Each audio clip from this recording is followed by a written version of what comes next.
So much for staying with us. If you're just joining us, this is Firecrackers. We've missed quite a lot, but don't worry, you can catch up with us on our Facebook page. We stream live on Facebook. And now to the topic we have at we have flooding and challenges of water release from dams.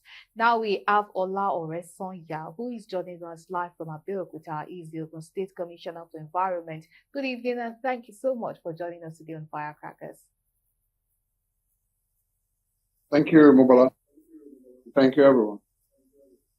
Okay, all right. So now that we know that rainfall has been erratic this year, and then we know that the government too have been trying to put up effort in trying to curb the flooding. But a lot of people are worried about the release of water from Oyo Dam. Although we also have some organizations saying that a lot of people should not blame the Oyo Dam water release for flooding, but rather it has been doing a lot to help the people in that area. So how has it been going so far? How are the residents of this area? How are they being catered for? And how are they accepting all this recent development? Well, thank you once again for this concern about flood in Nigeria and what the effort of government is, or the dams, making sure that people are actually cared for. Well, like you said in your opening remark, or probably in the clips that I saw that you show, dams are one of the critical infrastructure that are created to control flood generally. It's a way of controlling flood and making available purposeful use of wetlands. When you have dams, you are able to manage how you release water, and you can control the force of nature downstream. That's just what it is all about. And one good thing is that these dams, you can know when you're going to release water, when you're not going to release water. You can predict the quantity of water you are detaining. Upstream of the dam, that is where you detain the water, you can know the quantity of water you are detaining. And that water, during the period of drought, that's the source of water for cultivation. And just the dam is supposed to support food production. All right. And the water there, excess water you detain, is meant for food production. It's meant for livestock production. It's meant also for power generation. So, but what you now see is that by the time you detain excess water during the dry season, downstream, where the water path is natural water path, people encroach on those water paths and they start building in those water paths. And they look like dry ground, whereas that is the pathway for the water when the water wants to be released. So by the time you can occupy those areas temporarily, maybe for cultivation purpose, you want to grow things there, you can use it for agric land, but not for solid infrastructures where you start living there. Okay? And if you must live there in the downstream, if it becomes inevitable that you have to live there, like Amsterdam, for example, and several other, maybe Singapore and some other, Tokyo, where you have scarce land, then you have to follow, the order. What must be the condition under which you must live within those areas? And those conditions ranges from the elevation of your road, elevation of your houses, so that you can operate at a particular level. But if you don't follow this rule of engagement and you go and build in a floodplain, and then when water is released, then you start crying foul, then that is where we find ourselves in Nigeria. So what we're doing right now is to educate our people, both in government and even the residents. Okay, both in government, because some of this knowledge are lacking in government too. The knowledge are lacking in some government offices. Maybe people don't know. You don't see people having approval to build their houses in those floodplains. So you need to educate people in government and we need to educate even our residents so that before you build a floodplain, what are the rules of engagement? What is the elevation of your house? What's the elevation the road in the area must be? So that when the water comes, it will not climb the road, it will not enter your house. So education, education, education, and public enlightenment for our people so that we don't continue to have this annual lamentation of a flood eroding people's houses, especially people living within the floodplain. Okay, all right. Thank you so much for that. And in places like in a city like Lagos and even in Ogun State, because they are like brothers and sisters when it comes to boundaries, we still see people building in these areas, and this is despite warning. And then at the end of the day, these people are still the one that is going to cry foul. So despite the fact that it seems that orientation and announcements does not seem to be enough, even experiences for people living in this area too is not still enough to discourage them from building land, so from buying land and building houses in this area. And then still, they are not still going by the protocol, like you have mentioned, of what standard ways of building houses in this area. So what should be the next line of action if people still are not doing what they're supposed to do? Well, I believe that let's look at it this way. If people decide to break the law and you have fatalities, you have a catastrophe, it will come back to government. Government will still be the one to go and rescue. Government will still be the one to go and relocate them in IDPs.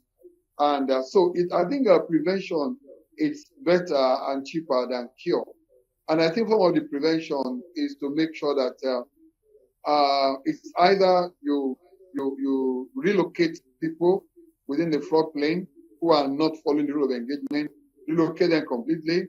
And if you cannot relocate them, then we have to improve on the infrastructure that will make the place habitable for them.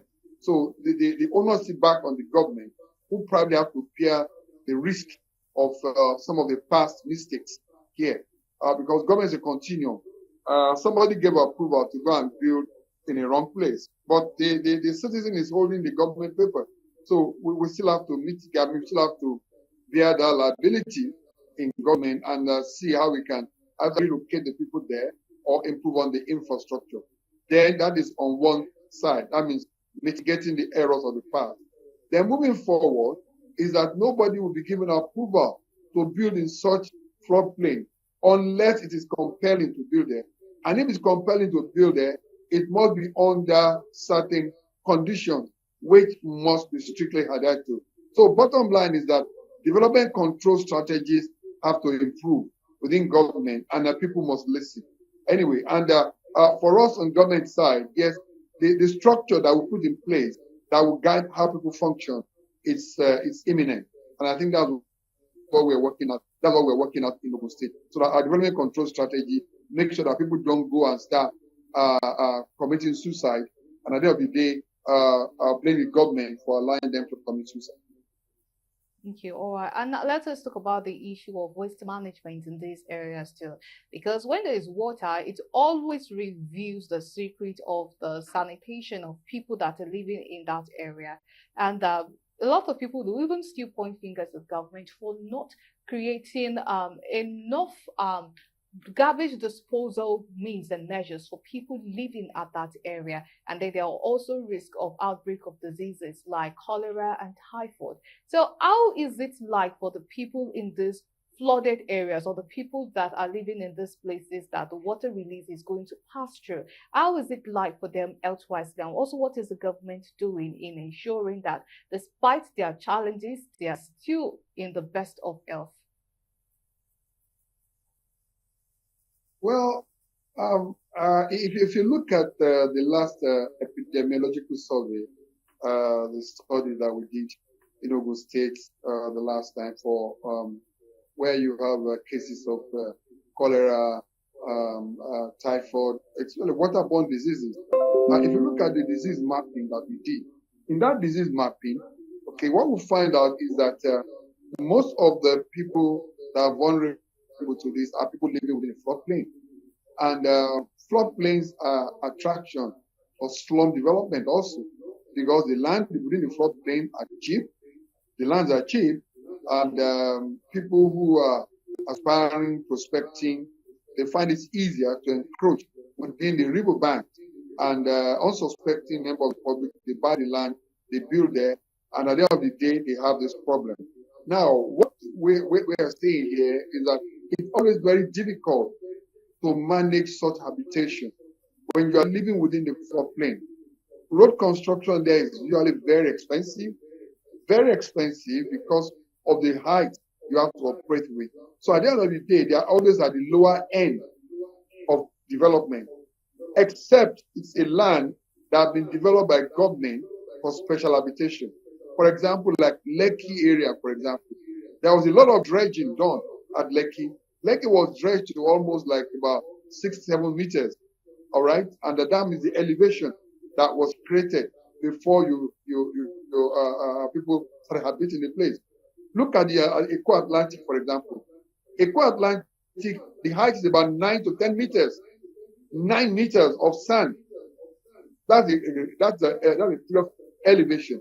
So if you have such a level of elevation, you're already preparing the land for habitation. But where you're supposed to operate at about 6-7 meters, you are not at that height, and you're operating almost at zero level water level, then you're bound to be catastrophe, you're bound to be problem. And waterborne diseases will always be there. Like you rightly said, I'm alluding to what you said, once there is flooding, your well is gone, your water supply system is gone, you're floating, you have a sewer lines floating all over.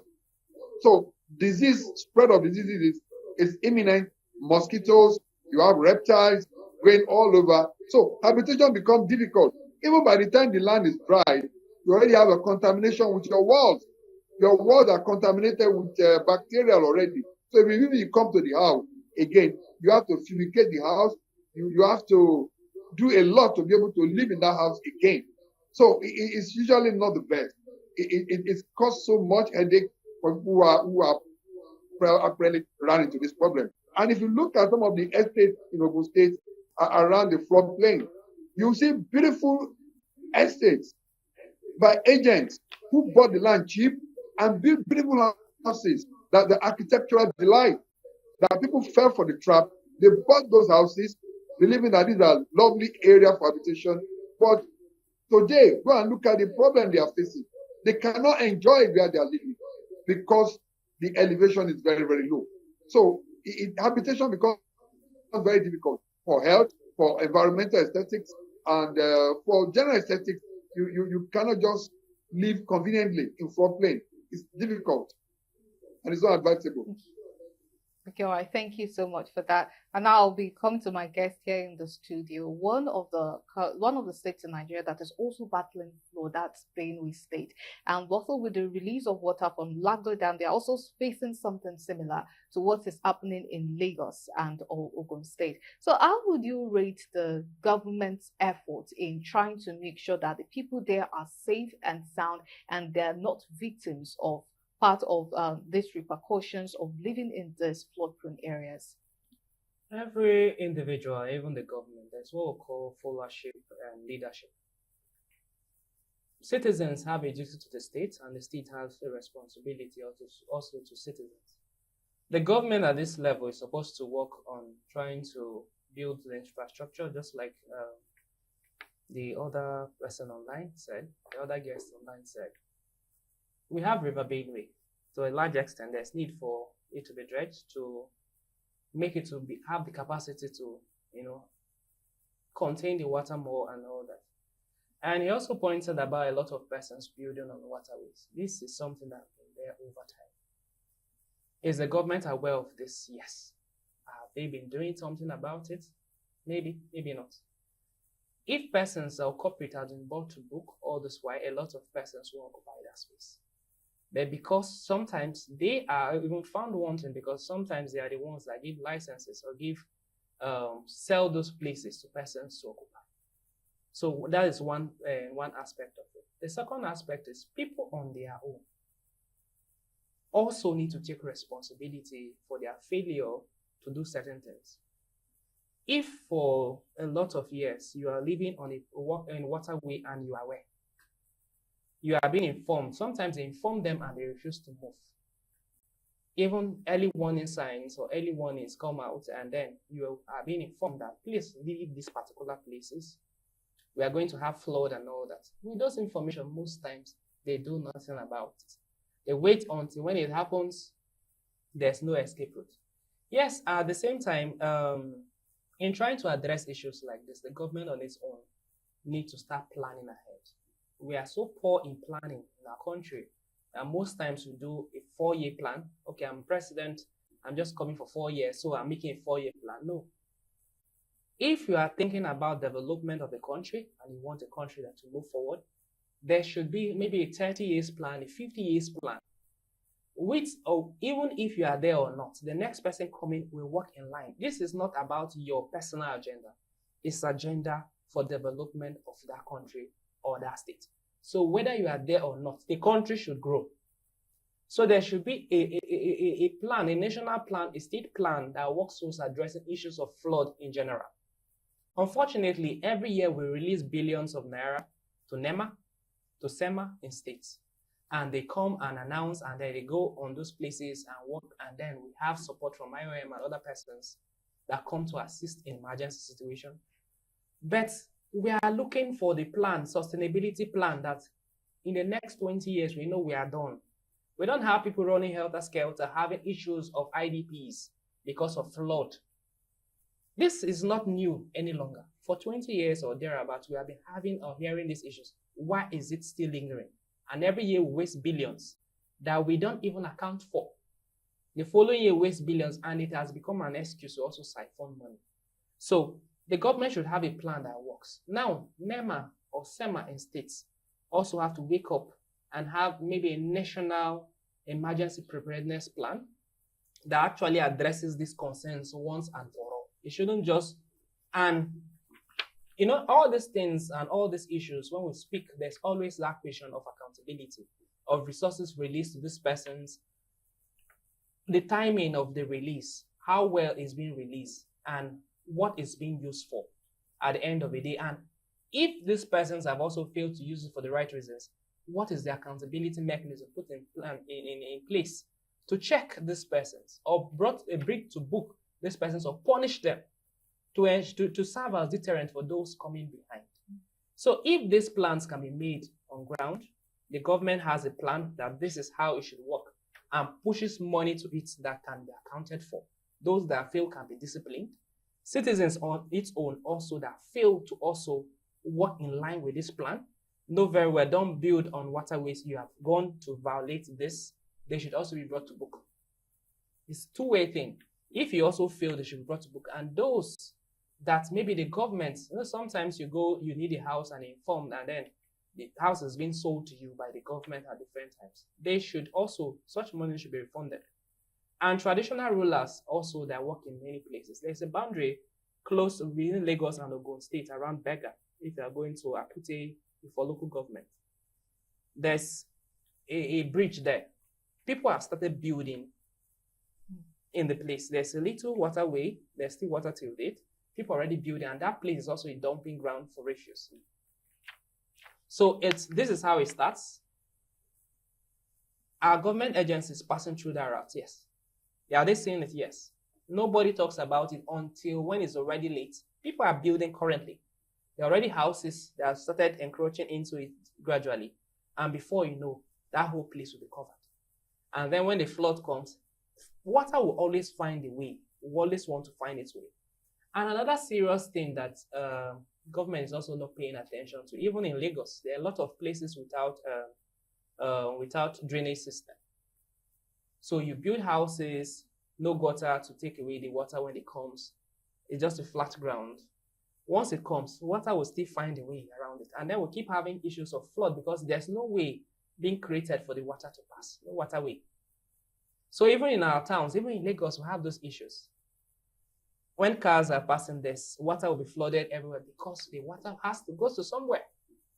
So create the passage and create the walkway to where the water will go. And if the drainage system are also being planned, it's not just planning of houses that, okay, houses should be built, those houses must have a drainage system. It's a must. Okay. But what about civilians now that they dump refuse? They intentionally clog this drainage system. And for the ones that also build houses there, there is this common attitude among Nigerians that it can't happen to me. Do you think that also how do we weigh the contribution of that to the problem? Because if we are expecting government to do this and do that, what about the civilians themselves, the residents of that area? Because if you are going in a public vehicle, sometimes you see some people, they drink sodas and then they throw the bottle out. You see them, they eat nylon and throw the bottle out, as if the street is the dumping ground itself. And all this, they eventually roll into this drainage system. So what about enlightening the residents to that? Do not by your own hands be the architect of your own misfortune. So earlier when I spoke about Yes. responsibility of the government and duty of the citizens. I remember sometime, I think 2011, 2012, I lived in Enugu. I think that time it was Governor Yana Chachime was thereabout. There was a policy on ground, you cannot drop anything. So there were also little dustbins here and there on streets and walkways. So if you have eaten, you have to walk to those places and drop it there. And then there are certain times they have vehicles coming to empty those things. So in such a way that for you to drop anything anywhere, it's a crime. And there are people around. A lot of persons are looking for job. Why not? I can be getting 10,000 just by monitoring that. I'm not doing any work. Why not? I monitor that. It's so funny. I once heard the justification that the reason the person said it was throwing the container on the street is the people sweeping the floor. What would they have to sweep if I don't throw something on the floor? Exactly. They will have something. That particular person saying that if there are laws and if law is also being implemented perfectly, such a person, when he's been arrested, he will explain better in court, right? When you hold one or two or put a fine that if you drop refuse anyhow, you have a 10,000, have a 20,000 attached to such violations. It gets to a particular point in time. At least people are looking for 10,000 to feed, right? Currently. So if you start putting those fines and they are looking at the 10,000 that should have been able to buy a carton of Indomie, now I cannot even eat because my only 10,000 I have to pay. They will start feeding it. And once it happens to one or two persons, others will learn. Okay, Yes. all right. Thank you so much for being a part of Firecrackers today. But sadly, the time seems to be on a race these days. It's really going fast. Well, this is all we're drawing to the curtain on today's episode of Firecrackers. We thank you so much for staying with us to the very end. Many, many thanks to Ola Oresanya, who joined us live from Abeokuta, the Ogun State Capital, is the Ogun State Commissioner for Environment. Thank you so much for taking time to join us today on Firecrackers. We truly appreciated your contributions. Thank you very much.